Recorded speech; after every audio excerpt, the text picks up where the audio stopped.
Hello प्यारे प्यारे दोस्तों, कैसे हैं आप? आई होप कि आप सब बहुत अच्छे होंगे। दोस्तों, आज मैं बात कर रहा हूँ बहुत स्पेशल टॉपिक के बारे में, जो हमारे रोज़मर्रा की लाइफ से जुड़ा हुआ टॉपिक है, हमारी डेली लाइफ स्टाइल से रिलेटेड एक टॉपिक है, दैट इज़ स्ट्रेस और डिप्रेशन। तो डिप्रेशन आजकल मैं देख रहा हूँ कि डिप्रेशन के जो मरीज़ हैं, डिप्रेशन के पेशेंट्स लगातार बढ़ते जा रहे हैं। तो मुझे लगा कि आज इस टॉपिक पर बात करने की ज़रूरत है। तो एक्चुअली सबसे पहले तो हमें ये समझना होगा कि डिप्रेशन एक्चुअली है क्या और किस चीज़ को हम लोग डिप्रेशन कहेंगे। तो डिप्रेशन को समझने के लिए सबसे पहले तो हमें इस बात को समझना ज़रूरी है कि डिप्रेशन जो है ये एक तरह का मूड डिसऑर्डर है। It's a type of mood disorder.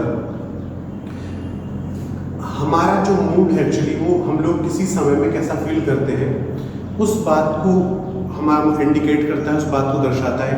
अगर हम किसी समय में बहुत ज़्यादा खुश हैं तो ये हमारा मूड है। हम किसी समय में बहुत ज़्यादा दुखी है तो ये हमारा मूड है।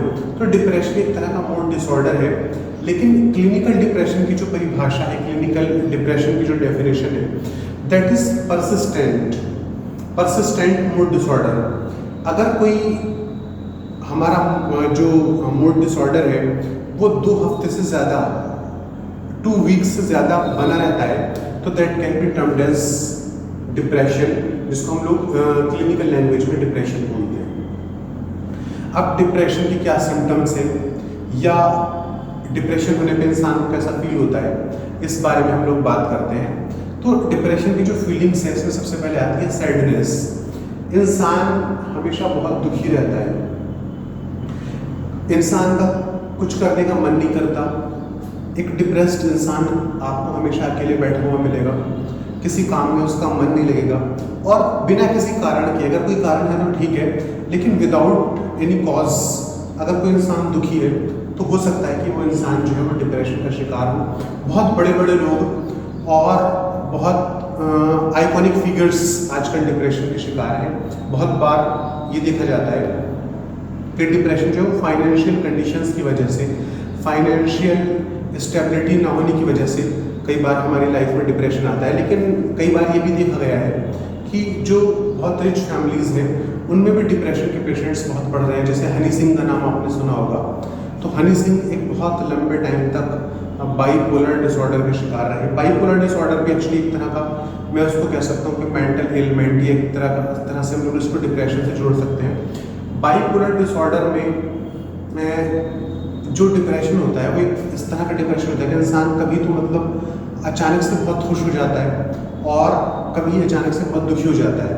तो बाइपोलर डिसऑर्डर में जो हमारी मतलब एक आकस्मिक मतलब खुशी और आकस्मिक एक तनाव, इस सिचुएशन में इंसान जो है वो एक पेंडुलम की तरह मोशन करता है, उसको हम लोग बाइपोलर डिसऑर्डर बोलते हैं। तो सैडनेस, मैं बात कर रहा हूँ सैडनेस की।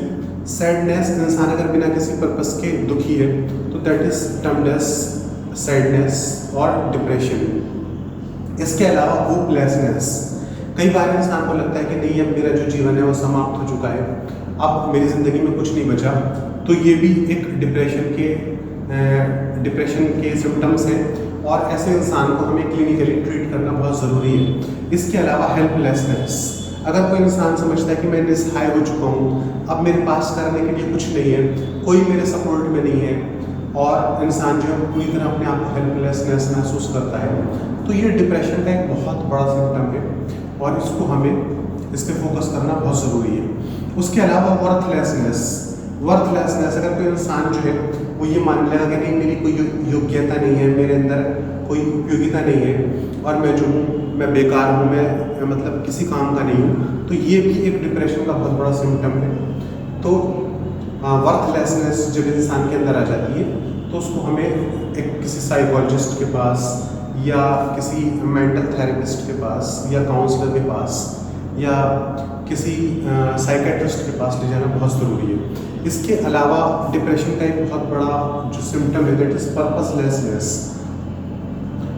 कभी इंसान के साथ होता है कि उसको लगता है कि अब मेरी ज़िंदगी का कोई पर्पस नहीं है, अब मेरे जीने का कोई मकसद नहीं है, मेरे जीने से कोई फ़ायदा नहीं है, तो दैट इज़ पर्पसलेसनेस। और अगर 70 या 80 की एज में पर्पसलेसनेस है तो वो अलग बात है। लेकिन अगर 30 ईयर्स या 40 ईयर्स की एज में किसी इंसान के पास, किसी इंसान को पर्पसलेसनेस महसूस होती है या उसको लगता है कि मेरी ज़िंदगी का कोई पर्पस नहीं है, तो इसका मतलब है कि ये डिप्रेशन का एक साइन हो सकता है और इसमें हमें मेडिकल अटेंशन या मेडिकल हेल्प की ज़रूरत हो सकती है।